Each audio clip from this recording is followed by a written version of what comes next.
अस्सलाम वालेकुम।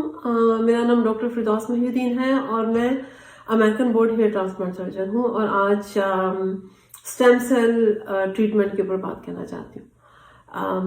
Actually recently मेरे पास एक पेशेंट आया और उन्होंने कहा कि उन्होंने स्टेम सेल की ट्रीटमेंट ली थी और जब मैंने उनको एग्जामिन किया तो उनके, ये मैं पाकिस्तान के क्लिनिक की बात कर रही हूँ, ठीक है। और जब मैंने उनको एग्जामिन किया तो उनके बैक से, डोनर एरिया से बहुत ढेर सारे बाल निकाले जा चुके थे और यहाँ से भी कुछ टिश्यू लिए गए और वो जो FUE के साथ हम पंचिंग करते हैं उससे उन्होंने बहुत ज़्यादा सारे बाल निकाले। एक तो उनका डोनर एरिया भी डिप्लीट कर दिया, ठीक है।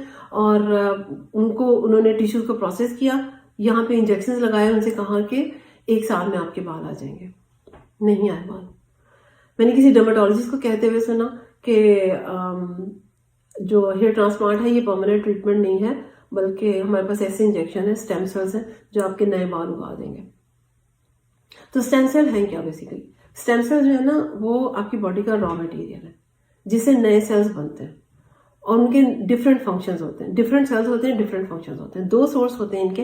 एम्ब्रियोनिक सोर्स होता है जो कि हम अम्बिलिकल कॉर्ड से लेते हैं और मीजेनकाइमल सेल्स होते हैं जो कि हम एडिपोज टिश्यू से लेते हैं, बोन मैरो से लेते हैं, ऐसा जो हेयर फॉलिकल है इससे लेते हैं, ठीक है। और अगर हम इनको डायरेक्टली लगाते हैं तो नया बाल निकलना चाहिए और अगर हम वैसे भी इनको यूज करते हैं तो ये ग्रोथ फैक्टर को स्टिमुलेट करेंगे। यहाँ बहुत से रेगुलेटरी मैकेनिज्म है जिनको ये स्टिमुलेट करेंगे और हेयर ग्रोथ होनी चाहिए। इस वक्त currently more than 4700 NIH sponsored clinical trial हो रहे हैं, ठीक है। और जो कि इसी के ऊपर काम करें कि इनको अप्लाई कैसे किया जाए और इनके रेगुलेटरी पाथवेज क्या है। एसेंशियल फैक्टर्स को ढूंढने की कोशिश कर रहे हैं। जो एक फैक्टर उनको मिला है वो ये है कि केमिकल सिग्नलिंग, जो कि कैलिफोर्निया लॉस वेगस की जो यूनिवर्सिटी है, उन्होंने वो 2 ड्रग्स के ऊपर काम कर रहे हैं कि इन केमिकल सिग्नल्स को कैसे मॉडिफाई करके लैक्टेट का लेवल ज्यादा किया जाए और हेयर ग्रोथ ज्यादा की जाए, ठीक है। रॉकफेलर यूनिवर्सिटी में जो काम हो रहा है वो भी यही है कि इन केमिकल सिग्नल्स को किस तरीके से मैनिपुलेट किया जा सके और हेयर ग्रोथ को ज्यादा किया जा सके। माइस के ऊपर काम होता है जो, उसमें माइस का हेयर फॉलिकल तो उन्होंने बना लिया। ऑस्ट्रेलिया में ज्यादा ये स्टडीज हो रही हैं, माइस का हेयर फॉलिकल बन गया है, लेकिन अभी तक mature 3 dimensional human hair follicle नहीं बना। जो ह्यूमन हेयर फॉलिकल बना है वो है वेलस हेयर। वेलस हेयर का मतलब है कि उसका जो डायमीटर है वो लेस देन 0.03 मिलीमीटर है और जो उसकी लेंथ है वो लेस देन 1 सेंटीमीटर है। वो इतना कमजोर बाल है कि वो उग नहीं सकता। तो जिस दिन हम ये 3 डायमेंशनल हेयर फॉलिकल बना लेंगे मेच्योर, तो वो एक बहुत बड़ा ब्रेक थ्रू होगा। तो हमारे पास बहुत लिमिटेड ट्रीटमेंट मोडालिटीज हैं। जो मार्केट में ट्रीटमेंट्स अवेलेबल हैं इस वक्त स्टेम सेल्स के नाम पर, वो स्टेम सेल्स ड्राइव्ड प्रोडक्ट्स हैं, स्टेम सेल्स ड्राइव्ड न्यूट्रिएंट्स हैं, एक्सोसोम्स हैं। एक्सोसोम भी एक लेयर होती है स्टेम सेल्स के अराउंड जो कि सिग्नल्स का काम करती है।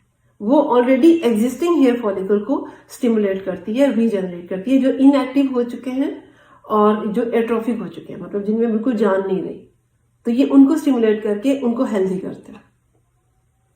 तो हमारे पास जो ऑप्शंस हैं इस वक्त वो ये हैं कि कुछ स्प्रेज हैं जो रेगुलर बेसिस पे लगाने पड़ते हैं, कुछ ड्रग्स हैं जो कि खानी पड़ती हैं रेगुलर बेसिस पे, मेडिसिन, और PRP ट्रीटमेंट है जिसके ऊपर बहुत ज्यादा स्टडीज हो चुकी हैं और जो कि साइंटिफिकली प्रूव्ड है।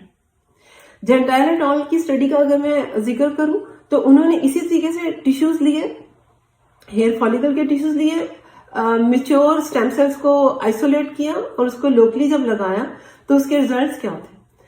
जो हेयर डेंसिटी इंप्रूव हुई वो थी 29%।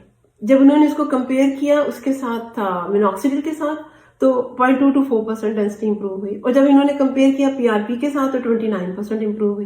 यानी कि सेम जितनी भी ट्रीटमेंट्स हैं जो कि इन्वेसिव भी हैं, जैसे कि रीजेनरा एक्टिवा भी है, एडिपोज टिश्यू जब हम उसको प्रोसेस करके लगाते हैं फैट सेल्स को, या हम यहाँ से टिश्यूज लेके उसको प्रोसेस करके लगाते हैं, कोई भी ऐसी चीज नहीं है जिसके रिजल्ट PRP से बेहतर हो। अभी तक तो कोई पेपर नहीं आया, ठीक है। PRP के पेपर जो रिजल्ट्स हैं वो अभी तक सबसे बेहतर है। और यहाँ पे अब UK में हर दूसरा क्लिनिक जो है वो PRP की ट्रीटमेंट ऑफर कर रहा है, हेयर के लिए भी और स्किन के लिए भी। तो 4 चीजें हैं जो बहुत इंपॉर्टेंट है हमारे बालों की ग्रोथ के लिए। एक तो हो गया ब्लड सप्लाई, डेफिनेटली उससे न्यूट्रिशन मिलती है, उससे ऑक्सीजन मिलती है, प्रोटीन्स हो गए जिससे ऐसा खुद हेयर फॉलिकल जो है वो क्रिएट होता है, बाल बनता है हमारा। ठीक है, इसके अलावा ऑयल हो गया जो कि बालों को शाइन देता है, उसकी ब्रिटलनेस को कम करता है, और ग्रोथ फैक्टर्स होता है। ग्रोथ फैक्टर्स अब जो पीआरपी हम प्रिपेयर कर रहे हैं उसमें पहले ड्राइव ग्रोथ फैक्टर्स के अलावा bundles of other growth factors भी हैं जो कि बालों की ट्रीटमेंट के लिए बहुत ज्यादा जरूरी है, एसेंशियल है, और हम उनको लगाते हैं और बालों की ग्रोथ को बढ़ाते हैं। इसके अलावा लो लेवल लेजर थेरेपी है। लो लेवल लेजर थेरेपी भी यही काम कर रही है कि वो स्टेम सेल को स्टिमुलेट कर रही है और लोकल ब्लड सप्लाई को भी बढ़ा रही है। इससे भी पर square centimetre number of hairs जो है ना वो इंक्रीज होता है।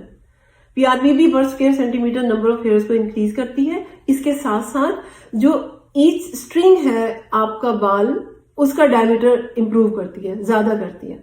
और मैं हमेशा बताती हूँ कि नंबर ऑफ हेयर फॉलिकल से ज्यादा इंपॉर्टेंट है बालों का डायमीटर का ज्यादा थिक होना, वो ज्यादा वॉल्यूम देता है बालों को। तो इसकी एक प्रोटोकॉल है जिसको बस हमें फॉलो करना होता है। बाकी ट्रीटमेंट जो है एक्सपेंसिव भी है, इन्वेसिव भी है, और रिजल्ट कभी किसी का भी अभी पीआरपी से ज्यादा बेहतर नहीं आया। जो मेल है उनमें जो कॉज है 95% ऑफ केसेस में जो कॉज है वो एंड्रोजेनेटिक एलोपेशिया, यानी कि हार्मोनल, आपके जो हार्मोन्स हैं मेल में वो हेयर फॉल कर रहे हैं। और जो फीमेल है उनमें मल्टीफैक्टोरियल कॉजेज हैं जिनको हम किसी और टाइम पे डिस्कस करेंगे। तो अगर आपके बाल थिन हो रहे हैं, आपके बाल गिर रहे हैं, आपको लगता है कि आपके तकिए के ऊपर बहुत ज्यादा बाल गिर गए हैं, आप बाल धोते हुए वॉशरूम में आपके बहुत ज्यादा बाल है गिर रहे हैं, आपके हाथ में बहुत ज्यादा बाल आ रहे हैं, या आपकी स्ट्रॉन्ग फैमिली हिस्ट्री है, तो आपको पहले से ही अलर्ट हो जाना चाहिए अपने बालों की ट्रीटमेंट के लिए। ठीक है, और अगर आपकी स्किन शाइन कर रही है किसी जगह से और वहां पर हेयर फॉलिकल ही नहीं है, वहां से बिल्कुल बाल्डनेस हो चुकी हुई है, तो उसके सब अभी तक एक ही ट्रीटमेंट है और वो है हेयर ट्रांसप्लांट।